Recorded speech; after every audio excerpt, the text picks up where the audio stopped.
नमस्कार दोस्तों, आज के इस वीडियो में हम वर्ल्ड ज्योग्राफी के अंतर्गत पृथ्वी की उत्पत्ति के बारे में बात करेंगे। साथ ही हम पृथ्वी की उत्पत्ति से संबंधित विचारधाराएं दी गई हैं, उन विचारधाराओं के बारे में बात करेंगे दोस्तों, जिसमें से दो प्रकार की विचारधाराएं थी। जैसे कि जो है तो एक हो गई आरंभिक विचारधारा और एक हो गई आधुनिक विचारधारा। तो दोस्तों, पृथ्वी की उत्पत्ति को समझने से पहले उनके बारे में जो दी गई परिकल्पनाएं हैं, सिद्धांत हैं, विचारधाराएं हैं, उनके बारे में जानना बहुत ज़रूरी है। इसलिए वीडियो को शुरू से लेकर अंत तक ज़रूर देखिएगा और अगर वीडियो पसंद आए तो वीडियो को लाइक और शेयर ज़रूर करिएगा। तो चलिए दोस्तों, बिना किसी देर लगाए वीडियो को स्टार्ट करते हैं, जिसमें हम देख लेते हैं सर्वप्रथम पृथ्वी की उत्पत्ति। ठीक है, तो पृथ्वी जो है तो दोस्तों सूर्य का एक चक्कर लगाने में लगभग जो है तो 24 घंटे का समय लेती है और यह जो है तो 23 डिग्री अपने अक्ष पर झुकी हुई है तथा 66.5 डिग्री का कोण बनाती है। ठीक है, और यह पश्चिम से पूर्व दिशा की ओर सूर्य का चक्कर लगाती है दोस्तों। इसके बारे में जो है तो इसकी उत्पत्ति के बारे में जो है तो तरह तरह के जो है तो दार्शनिकों ने और वैज्ञानिकों ने जो है तो अपने अपने विचार दिए हैं, जिसमें से जो है तो जो आरंभिक विचारधाराएं हैं दोस्तों, यह दार्शनिकों के द्वारा दी गई हैं और जो आधुनिक विचारधाराएं हैं दोस्तों, वो जो है तो वैज्ञानिकों के द्वारा दी गई हैं। केवल दो ही लोगों के द्वारा पृथ्वी की उत्पत्ति की जो है तो जानकारी दी गई है दोस्तों, जिसमें से है दार्शनिक और वैज्ञानिकों के द्वारा। तो यहाँ पे जो दार्शनिक हैं, कुछ प्रमुख दार्शनिक हैं दोस्तों, जिनको हम यहाँ पे देख लेते हैं। आरंभिक विचारधाराएं जिन्होंने दिया है, पहला है इसमें थेल्स ने जो है तो पृथ्वी की उत्पत्ति के बारे में अपनी विचारधाराएं देते हुए कहते हैं कि जो पृथ्वी की उत्पत्ति हुई है दोस्तों, वह जो है तो जल से हुई है। थेल्स कहते हैं। थेल्स जो है तो यूनान के एक महान गणितज्ञ थे, जिन्हें जो है तो ज्यामिति का जनक कहा जाता है। ठीक है, इन्होंने बताया कि पृथ्वी की जो उत्पत्ति हुई है वह जल से हुई है, क्योंकि जल के द्वारा ही वायु की उत्पत्ति और वायु के द्वारा अग्नि की उत्पत्ति और अग्नि से ही जो है तो पृथ्वी की उत्पत्ति हुई है। ठीक है, इसके बाद जो है तो एनाक्सीमेंडर, यह जो है तो दूसरे जो है तो प्रमुख दार्शनिक थे। ठीक है, इसके पहले भी और दार्शनिकों ने जो है तो अपने अपने मत दिए हैं, लेकिन इन दार्शनिकों के मत जो है तो वैज्ञानिक पूर्ण थे। तो इनमें से जो है तो एनाक्सीमेंडर जो है तो इन्होंने जो है तो आरंभिक विचारधाराओं में जो है तो एनाक्सीमेंडर का नाम आता है, जिन्होंने जो है तो एक दार्शनिक है, जिन्होंने पृथ्वी की उत्पत्ति से संबंधित अपने मत दिए हैं। इन्होंने कहे हैं कि जो पृथ्वी की उत्पत्ति हुई है वह वायु से हुई है। इन्होंने वायु से ही पृथ्वी की उत्पत्ति माना है और वायु से ही अग्नि की उत्पत्ति और वायु से ही पृथ्वी की उत्पत्ति माना है दोस्तों।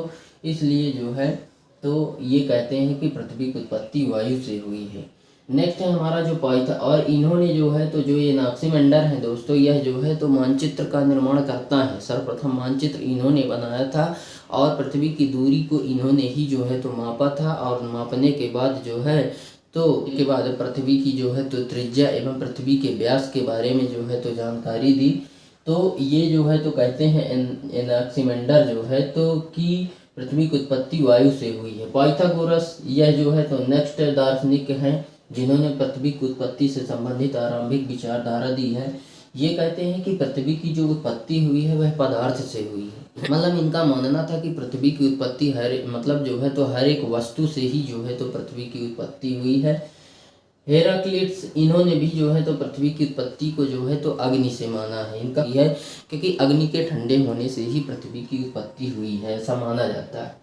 ठीक है, नेक्स्ट हम देख लेते हैं आधुनिक विचारधाराओं में या वर्तमान विचारधाराएं देख लेते हैं। जैसे इमैनुअल कांट, इन्होंने जो है तो गैसीय परिकल्पना दी थी। इनका कहना था कि जो पृथ्वी की उत्पत्ति हुई है वह जो है तो धूल, कण एवं गैसों से हुई है। ठीक है, लेकिन लाप्लास क्या कहते हैं कि उन्हीं की जो परिकल्पना थी, गैसीय परिकल्पना, इसी में 1796 ईस्वी में थोड़ा सा परिवर्तन किए हैं लाप्लास, और कहते हैं कि जो पृथ्वी की उत्पत्ति है वह गैसों से नहीं हुई है, बल्कि जो है तो इनकी उत्पत्ति बादल से हुई है। मतलब वो वर्षा कराने वाले बादल नहीं, यही धूल कण वाले बादलों से हुई है। ठीक है, इन्होंने थोड़ा परिवर्तन किया। चैम्बरलिन तथा मोल्टन, ये जो है तो नेक्स्ट आधुनिक जो है तो विचारधारा रखते हैं पृथ्वी की उत्पत्ति के बारे में, और कहते हैं कि पृथ्वी की जो उत्पत्ति हुई है वह एक तारे से हुई। ठीक है। उन्होंने ये कहते हैं कि एक घूमता हुआ भ्रमणशील तारा जो है तो सूर्य के पास आया और सूर्य में इतनी गुरुत्वाकर्षण शक्ति होती है कि वह अपने पास उसको खींच लिया सूर्य, और जब दोनों में टकराव हुआ तो उससे कई सारे कण निकल कर बाहर आए जो ठंडा होकर पृथ्वी का चक्कर लगाने लगे। इनका मानना था कि एक सिगार के आकार का कोई वस्तु जो है तो टूट कर बाहर आई थी और वह जो है तो ठंडा होकर पृथ्वी का चारों ओर सूर्य का चारों ओर चक्कर लगाने लगी, जिससे ग्रहों का निर्माण हुआ। वहीं पे जयपरी तथा जीन्स कहते हैं कि पृथ्वी की उत्पत्ति एक तारे से नहीं 2 तारे से हुई है। 2 तारे जो है तो सूर्य के संपर्क में आने से उन गुरुत्वाकर्षण शक्ति के कारण उनमें जो है तो टकराव हुआ और उसके कई सारे कण टूट करके ठंडा हुए और सूर्य का चारों ओर चक्कर लगाने लगे, जिससे ग्रहों का निर्माण हुआ। आर्टो शिमिट तथा कार्ल वाइजास्कर भी कहते हैं, इन्होंने जो इमैनुअल कांट और लाप्लास की जो निहारिका परिकल्पना थी दोस्तों, उसी में संशोधन किया और संशोधन करने के बाद ये कहते हैं कि जो पृथ्वी की उत्पत्ति हुई है वह एक तारा तो था ही, उसके साथ और भी अन्य कई सारे ढेर तारे जो है तो आए, जिसमें जो है तो जो विभिन्न प्रकार के धूल कण गैस और हाइड्रोजन तथा हीलियम जैसे गैसें जो है तो सूर्य के संपर्क में आई और जो है तो वहाँ ग्रह का निर्माण हुआ। और इसके बाद आता है जो है तो आर्टो शिमिट तथा ये अंततोगत्व नाम से ही जो है तो दोस्तों यहाँ देख के लग रहा है कि अंत का मतलब लास्ट वाला, अंतिम का जो आते हैं विचारधारा रखने वाले जो वैज्ञानिक हैं दोस्तों, वह अंततोगत्व। इन्होंने पृथ्वी की उत्पत्ति के बारे में अपना विचारधारा रखा है कि ग्रह व ब्रह्मांड की उत्पत्ति का अध्ययन किया जाए। ये कहते हैं कि पृथ्वी की उत्पत्ति ही के बारे में जो है तो अध्ययन करने से अच्छा है कि पृथ्वी की उत्पत्ति का अध्ययन छोड़ करके पूरे ब्रह्मांड का अध्ययन कर लिया जाए। और अगर हम पूरे ब्रह्मांड का अध्ययन कर लेंगे तो पृथ्वी की उत्पत्ति का हमें पता चल जाएगा।